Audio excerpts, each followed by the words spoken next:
¿Escuchas bien, me dices? Vale, lo digo bien. Vale, genial.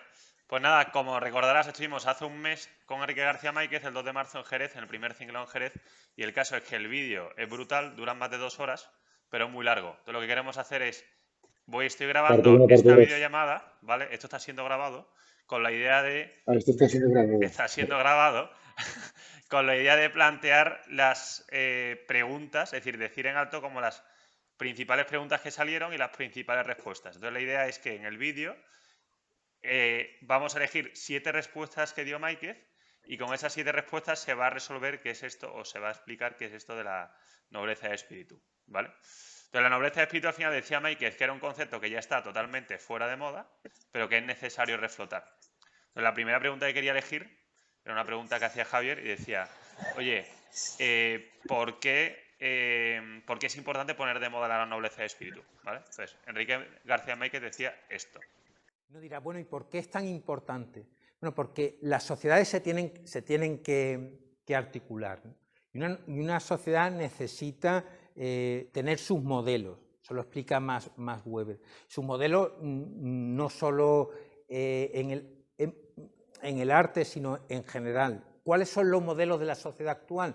Pues muchas veces son cantantes lamentables, deportistas, y eso genera que la juventud ande un poco desnortada.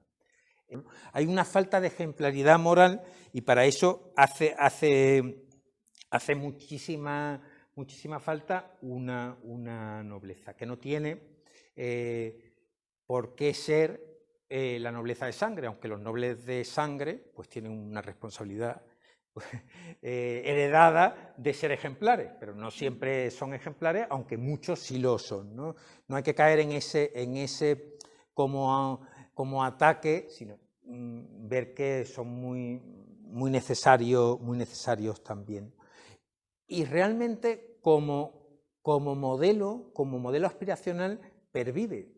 Decía Chesterton que la aristocracia siempre pervivirá cuando una chica sueñe con casarse con un príncipe azul y no con el presidente de la República. Es esa idea de que lo aspiracional tiene un timbre de nobleza, ¿no? O cuando un portero de un hotel diga de un cliente, ese cliente es un caballero, ¿no? Que todavía sigue siendo un elogio común, ¿no? Decir, tu padre era un caballero, ¿no? Que se escucha. Bueno, el pueblo reconoce que hace falta como una especie de nobleza. Pues estoy muy de acuerdo con lo que dice Mike, porque la verdad es que me faltan muchos referentes. Es más, yo a nivel personal busco más referentes en personajes de ficción que en la vida real. Todos los referentes que tenemos ahora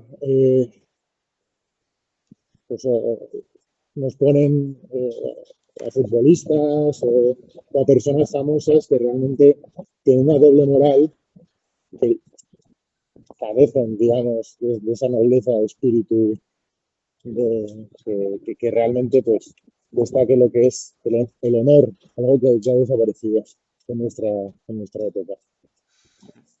Pues nada, la segunda pregunta que salió era de Elena.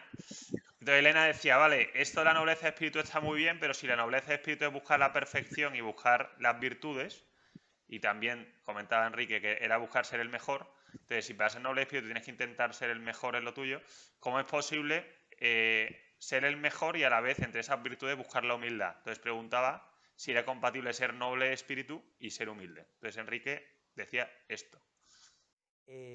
La humildad, buenísima pregunta. Yo creo que quien aspira a nobleza de espíritu tiene que ser un poco como Don Quijote y ser consciente de que esa aspiración a la vida elevada conlleva que se rían un poco de él. Eso lo ve Cervantes muy bien.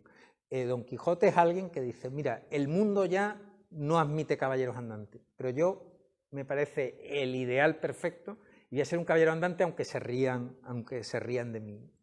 Y si nos fijamos, todas las propuestas de nobleza de espíritu tienen ese punto de reírse de uno. A mí un autor que me gusta mucho, que es P.G. Wodehouse, que es un autor humorista inglés que sus protagonistas son como caballeretes, pero caballeretes que luego son caballeros de espíritu. Y todos son risibles en algún punto, ¿no? Y el noble de espíritu es alguien, y seguro que os ha pasado 1000 veces a todos los que estáis aquí, que alguna vez la gente ha dicho, tú eres tonto. Tú eres tonto porque te han cobrado de menos en un sitio y vas y lo dices, te podías llevar esto y no te lo llevas, o te podías aprovechar de esta persona y vas y lo dices. O sea, es ese punto que ya es un punto de humildad. Y eso lo dice también María Zambrano, la filósofa, que el héroe es alguien que tiene que pagar el peaje de que se rían de él. La humildad es un temazo. A mí quien me gusta, Santa Teresa de Jesús, cuando dice que la humildad es estar en verdad. Y eso lo coge C.S. Lewis y dice una cosa chulísima que yo creo que tenemos que repetir más, ¿no? Que ser humilde no es una chica guapa diciendo que es fea, porque eso no se lo cree ni ella. Es guapa y es guapa. Y si eres inteligente, eres inteligente y es inteligente. La humildad es estar en verdad. Y consiste en lo que decíamos antes, de ser agradecido. Es decir, levantarte por la mañana y decir, Señor, te doy gracias porque me has hecho guapísima. Y quiero que mi belleza te dé gloria. Y que la gente al verme, o te doy gracias porque me has hecho inteligente, ¿no? Que la humildad sea creernos un gusano, nos crea una esquizofrenia, porque nos vemos al espejo y sabemos que no somos un gusano. Recordad siempre lo de Santa Teresa. Pero no quiero eludir tu pregunta. Hay un punto aspiracional en el noble de espíritu, que quiere la excelencia. Y si aspirar a ser el mejor poeta español es una falta de humildad, entonces el noble de espíritu no brilla por la humildad. El noble de espíritu aspira a la excelencia y asume que a lo mejor no lo va a conseguir y que va a ser risible y le van a recordar que Machado era mejor poeta que él. Pues ya está, pero uno tiene que aspirar a ser el mejor. Si alguien piensa que querer ser el mejor en lo suyo, querer ser la mejor madre, querer ser el mejor padre, querer ser el mejor profesional, es una falta de humildad, entonces el noble espíritu no es humilde. Yo prefiero lo de Santa Teresa, es estar en verdad y voy a aspirar a ser el mejor sabiendo que me puedo equivocar. Entonces, os contaba lo de Dante, que Dante está obsesionado con su propia nobleza. Una cosa increíble. O sea, la Divina Comedia, y en la Divina Comedia cada encuentro con cada persona es brevísimo. Son 6 versos y de pronto se encuentra en el paraíso con Cachagüida, que es su único antepasado que fue caballero, armado caballero por el emperador. Y se pasa 3 cantos charlando con Cachagüida. Y hay un momento que dice, Beatriz se rió de mí por lo vanidoso que era. Este punto de vanidad que te aspira a ser mejor, para servir mejor a los demás, yo creo que sí que está con la nobleza de espíritu. No sé si te he contestado bien, pero ha quedado claro que has puesto el dedo en una llaga. Sí, considero que no solamente que es posible, sino que es necesario. Una persona que es noble de espíritu ve a todos realmente como que todos tienen sus virtudes, sus defectos, y considera que siempre puede seguir mejorando, ¿sabes? Como que considera que siempre puede aprender algo de alguien. En esa nobleza de espíritu, en la que la habilidad y la humildad están presentes, es lo que te va a ayudar y le va a ayudar a alguien a no perder ese hambre y seguir creciendo y seguir mejorando. Joder, Borja, lo has clavado. En la próxima te vamos a invitar a ti, que lo sepas, para hablar. Pues nada, la siguiente pregunta era de Pablo y decía, ¿cómo alcanzar la nobleza de espíritu teniendo enfrente a personas dispuestas a comerte? Entonces decía, ¿cómo ser noble de espíritu y no un cordero entre lobos? Entonces Enrique respondía esto. Aquí no se ve porque llevo la chaqueta, pero se me ha puesto la carne gallina porque me lo has puesto fenomenal para recoger lo que dice, porque claro, está el santo que realmente es un cordero que se entrega al martirio, ¿no? Y hay un punto en el noble de espíritu que pelea. O sea, que el tema de la fuerza de la virtud, es decir, bueno, no voy a decir la verdad, voy a ir en contracorriente, pero voy a dar bocaos. ¿Sabes? O sea, entre el lobo y el cordero hay una figura que es el perro. Digamos que el mastín de los corderos tiene que ser el noble espíritu, el que dice, a ver, yo voy a defender la verdad, estamos en un mundo de lobos, hay corderos, pero yo voy a dar la batalla, ¿no? A dar la batalla cada uno en su campo profesional, personal. Que tu pregunta me ha venido de lujo para esta idea, ¿no? Digamos que el santo se entrega a esa idea martirial y el noble espíritu es el que dice, las ovejas tienen razón, pero yo las voy a defender a lo bestia. Y si voy a escribir un artículo contra la mentira imperante, lo voy a escribir. A veces es el que más mordiscos se lleva, pero esa idea que he dicho muy rápido de la importancia de la fuerza, que era una idea de la Alta Edad Media. En realidad, en la Alta Edad Media, noble simplemente era el que era capaz de defender su derecho. Pues ahí está, ¿no? O sea, la idea de dar la batalla, que es un tema de discusión, si la batalla cultural hay que darla o no darla, que así, bueno, Javier porque lo sabrá más, que está ahí en el debate, ¿se da batalla cultural o no se da? El noble espíritu da la batalla cultural, porque efectivamente asume que a los corderos los comen, dice, no, yo voy a defender a los corderos. A veces, pues eso, lo que hablamos de las virtudes, no es su virtud la mansedumbre, su esto cabrearse y tal. Al final, Michael decía, oye, pues la verdad existe, es decir, no relativa, sino que la verdad existe. Ahora bien, podemos equivocarnos, es decir, yo puedo pensar que la verdad es una cosa y que no sea esa cosa, pero la verdad como tal existe. Bueno, vale. Entonces decía, la nobleza de espíritu como tal, para ser noble de espíritu tienes que estar en busca de la verdad. Entonces la siguiente pregunta decían, oye, vale, eso está muy bien, pero ¿es posible ser noble de espíritu sin estar en la verdad? ¿O una persona que, por el motivo que sea, está lejos de la verdad, esa persona puede ser noble de espíritu? Entonces, esta era la respuesta de Michael. Y en las cruzadas, Saladino, que es el líder lo consideraban un aristócrata. O sea, si alguien defiende algo, y Ricardo Corazón de León lo admiraba mucho, hay un fair play, ¿no? Si alguien no te miente, es honesto, da la cara, reconoce los puntos, pues efectivamente puede ser pues, tú puedes admirar su nobleza de espíritu, ¿no? Hay un punto que hemos hablado poco de cierta frivolidad o de cierta deportividad, ¿no? Yo sí creo que si alguien es honesto, cree en lo que defiende, pues totalmente que puede ser un noble de espíritu, ¿no? Sí, aunque vaya en contra de cosas que tú veas clarísimas. Si él es honesto y las cree, y al revés, incluso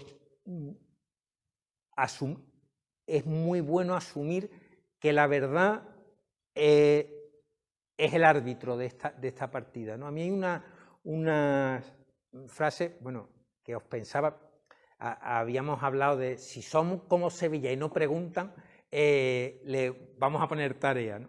Y una tarea que yo tenía prevista era hablaros del ex libris, ¿no?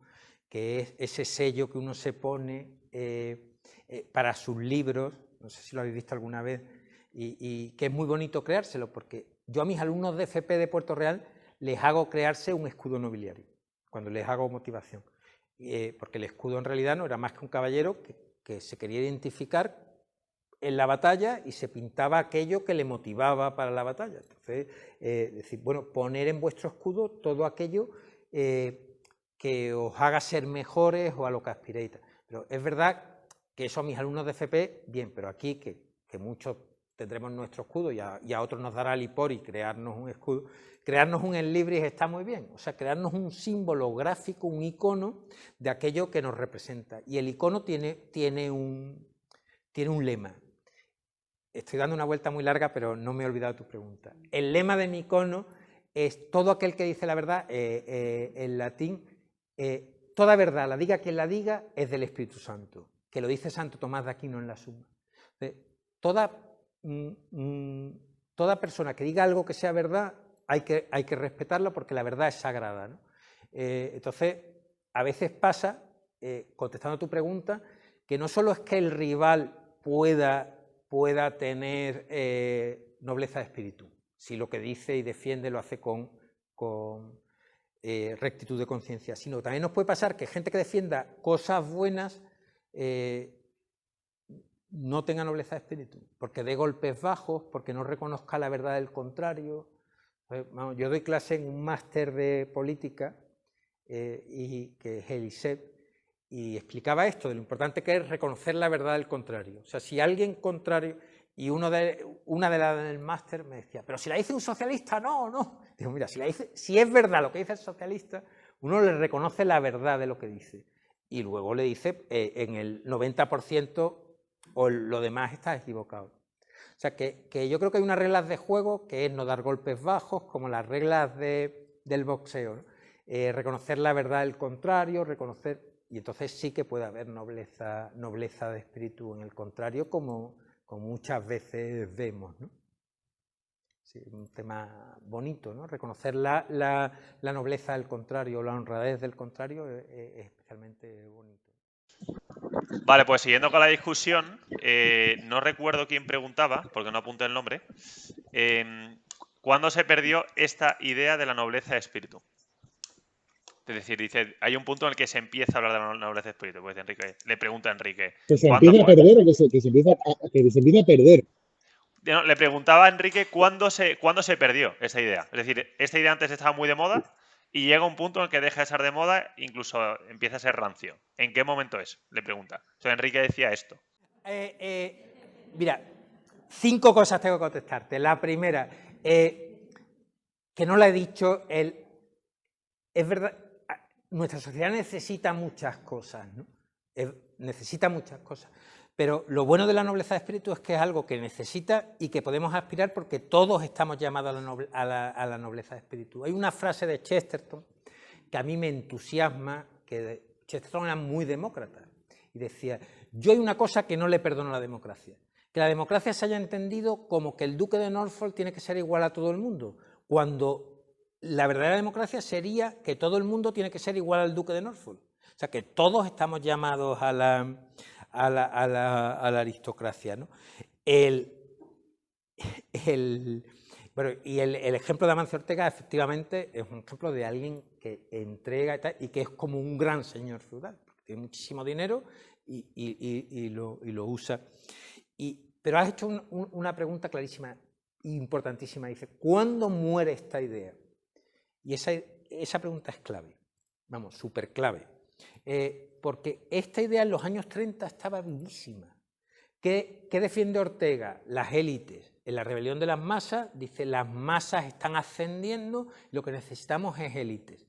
Eugenio Dor dice hace falta una caballería intelectual. Juan Ramón Jiménez habla de la aristocracia de intemperie. Hacen falta aristócratas de intemperie. Eso, todo el mundo, ¿no? Un tema interesantísimo que casi no se cuenta es que Escrivá de Balaguer, cuando funda el Opus Dei, dice, somos los caballeros blancos y las damas blancas, está resucitando una especie de orden de caballería. Luego ve que es muy anacrónico y lo aparca, pero eso está escrito. Y de pronto, como tú muy bien has dicho, se para. ¿Por qué se para? Se para por la Segunda Guerra Mundial.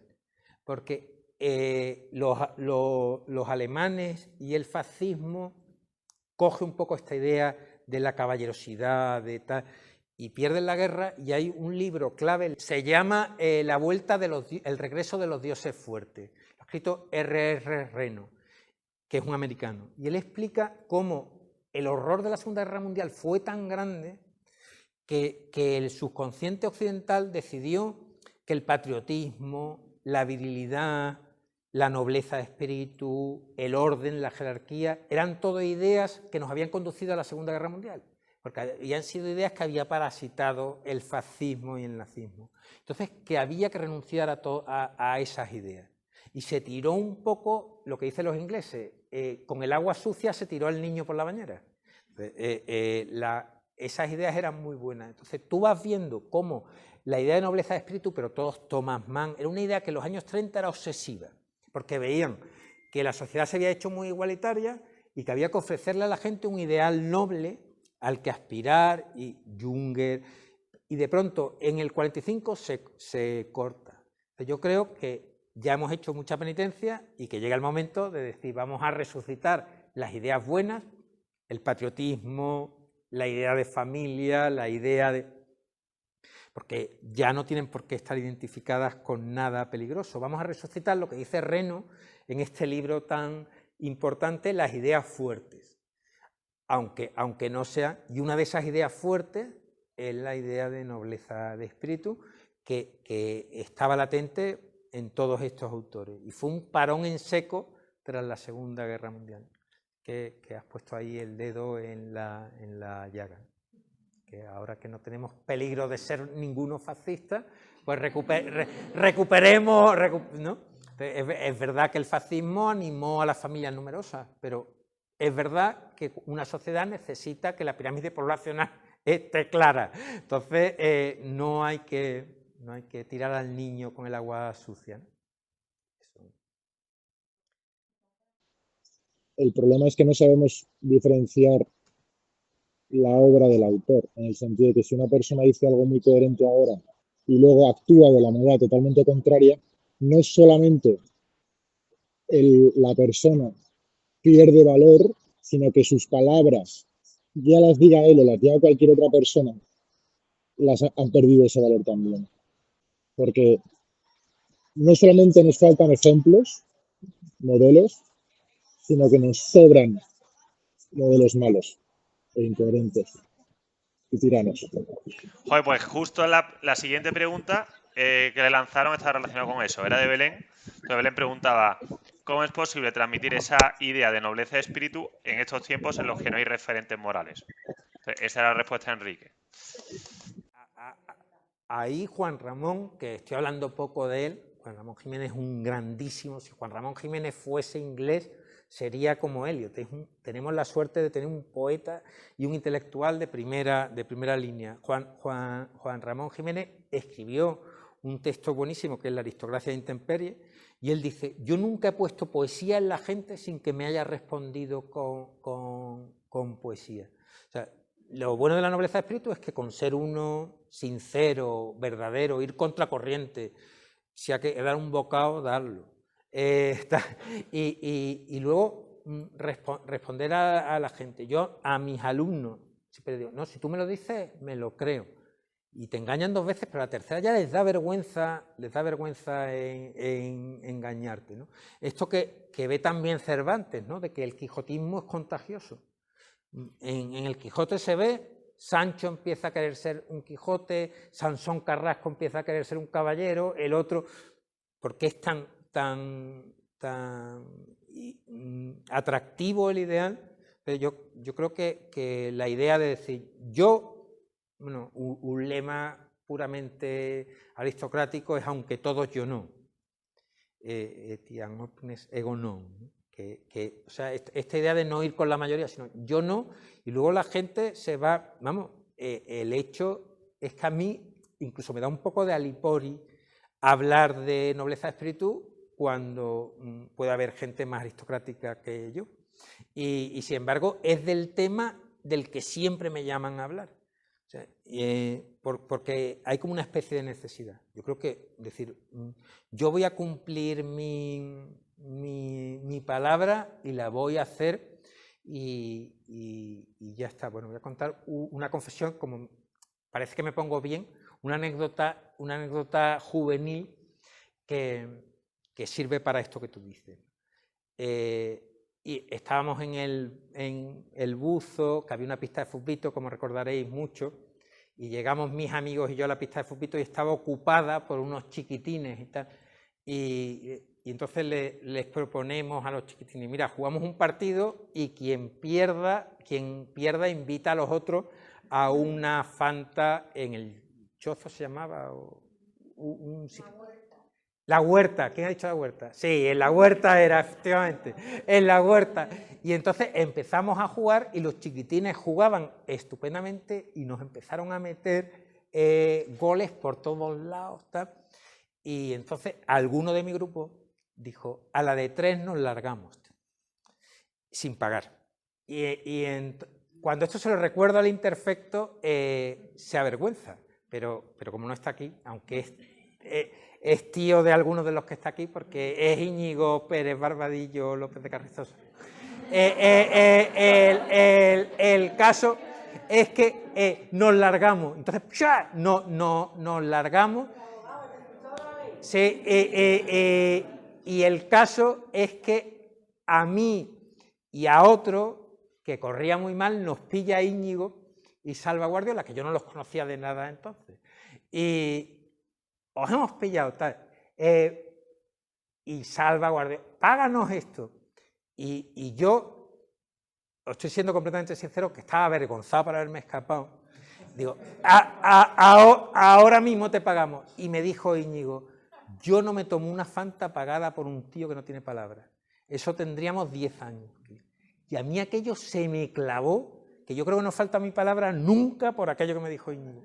Íñigo no estaba en Guadalete. Y cuando llegó en BUP, que tendría 16 años, lo vi aparecer y dijo, el de la Fanta. Pero vamos, en absoluto...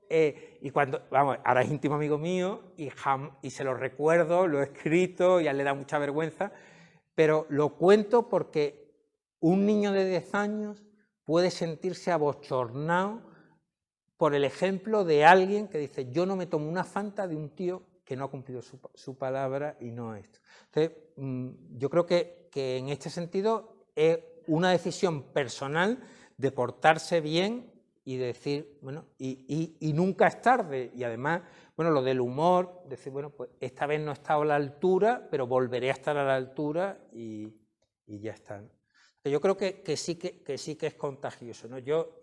Mis alumnos de FP, de Puerto Real, del instituto más profesional, se van todos de mis clases con un escudo nobiliario hecho por ellos, y todo el rato, no, es que yo creo en tu palabra, y el tío se queda y al final cumplen su palabra. O sea, es un ideal muy contagioso porque todos ven Juego de Tronos, todos aspiran a ser como John Nieve. O sea, hay un instinto que nos lleva hacia lo noble y hacia lo mejor. Simplemente que se necesitan modelos.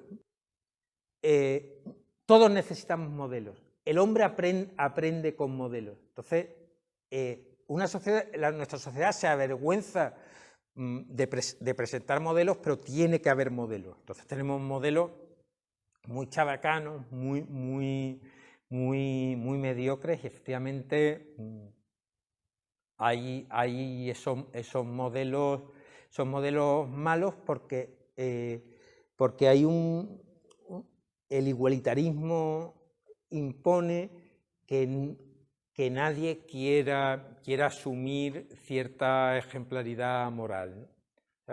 Una cosa muy clara es que no hay grandes sabios, ¿no? O sea, en los años 30 estaba Ortega, estaba Unamuno, uno dice, ahora, ¿quiénes son los grandes sabios actuales? No hay, ¿no?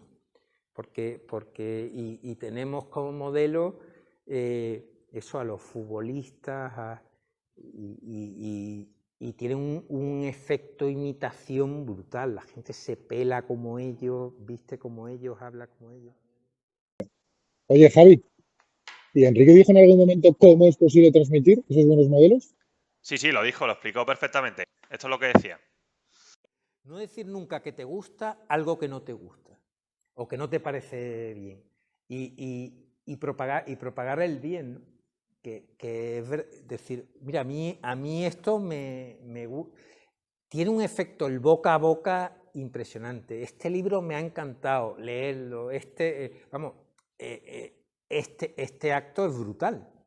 Es brutal. Pensad que el rey Arturo tenía 12 caballeros, nosotros somos muchos más. O sea es eso de propagar los ejemplos, hablar bien que a veces cuesta, porque todos tenemos, o por lo menos a mí, esto ya empieza con las confesiones, a mí también me cuesta, ¿no?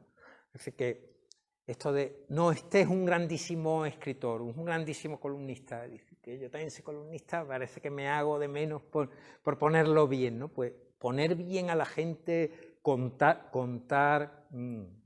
elogiar. Hay una cosa que a mí me gusta mucho, Leonor y yo nos reímos de eso, que siempre se ríen de la gente educada en la tele, porque todo es fenomenal, es guapísima.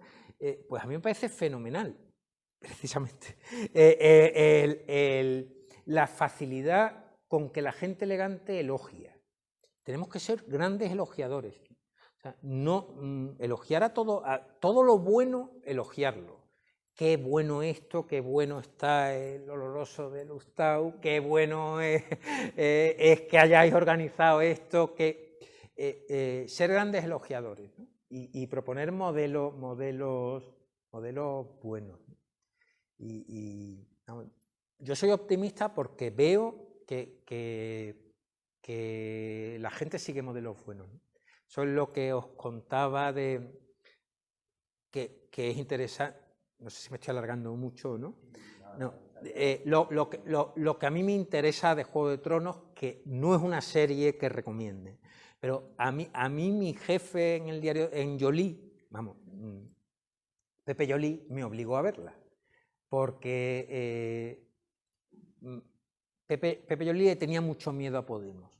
Bueno, miedo no, tenía inquietud. Y yo de principio vi que no iba a llegar a nada. Y claro, yo soy columnista de La Casa y me dijo, estos tíos van a por el poder fríamente, no sé qué, tienes que leer, que ver Juego de Tronos, que es su serie de referencia. Entonces mi jefe me lo puso y yo me puse a verlo. Y luego es verdad que es muy adictivo y me enganché. Pasaba todas las escenas de violencia gratuita o de sexo gratuito, con lo cual en la mitad de tiempo, porque la mitad de la vi, pero lo interesante de Juego de Tronos no es, porque además los de Podemos se descolgaron enseguida, es que si tú quieres montar una historia épica, tiene que salir el bien y el mal. Tú quieres hacer una historia relativista donde todos son malos, que es el comienzo de Juego de Tronos, todos son malos, pero si la historia va a seguir épica, tú necesitas el enfrentamiento entre el bien y el mal. Y si uno sigue todos los capítulos de Juego de Tronos, que no os recomiendo, simplemente esta idea, uno va viendo cómo al final se parece cada vez más a una historia de caballeros clásica, como Ivanhoe. Está Jon Nieve, incluso se redime el Lancaster, no el Lancaster, Lannister, Jimmy Lannister se redime. Al final hay una línea, como decía, sabéis las últimas, yo colecciono últimas palabras. Me encantan las últimas palabras de la gente antes de morir, que mi favorita es la de ahora no me acuerdo del título, sé que se llama Xavier de apellido, un marqués francés que lo van a decapitar en la Revolución Francesa y le ofrecen, antes de la guillotina, ¿quiere usted una copa de vino? Y dice, no, que cuando bebo pierdo la cabeza. O sea, es esa maravilla de humor. Bueno, pues las últimas palabras de Chesterton fueron, al final hay dos campos, la luz y las sombras, y uno tiene que escoger. Eso fueron lo último que dijo Chesterton. Bueno, pues eso es lo que pasa en Juego de Tronos. Tú quieres hacer una historia llena de sombras, de relativismo y tal. Al final hay dos campos y uno tiene que escoger. Y por eso, en cualquier caso, eso. Defender todo lo bueno, todo lo verdadero y todo lo bello alabarlo. Pues nada, Borja, perdona que te haya saltado sin avisarte. La cosa es que eso, estuvimos con Enrique hace un mes, se grabó la charla, como habrá podido ver la gente, el sonido es muy bueno, pero sí que verá que las preguntas no se escuchaban. Entonces hemos hecho este apañito para que de alguna forma hubiese una línea argumental y pudiésemos exponer las preguntas de la gente que de alguna forma se escuchase. Entonces, bueno, está muy bien porque además has compartido tus opiniones y tu punto de vista, lo cual es magnífico. Y nada, el siguiente Cinglao es, bueno, ahora en abril vamos a tener Cinglaos tanto en Madrid como en Sevilla como en Barcelona, es decir, en 3 ciudades en un mes. Entonces, si queréis ver qué ponentes van a ser, en qué fecha, etcétera, pues entráis en la web istime2think.es y ahí tenéis todo. Entonces nada, Borja, gracias por todo. Gracias, Javi. Hablamos, un abrazo, tío.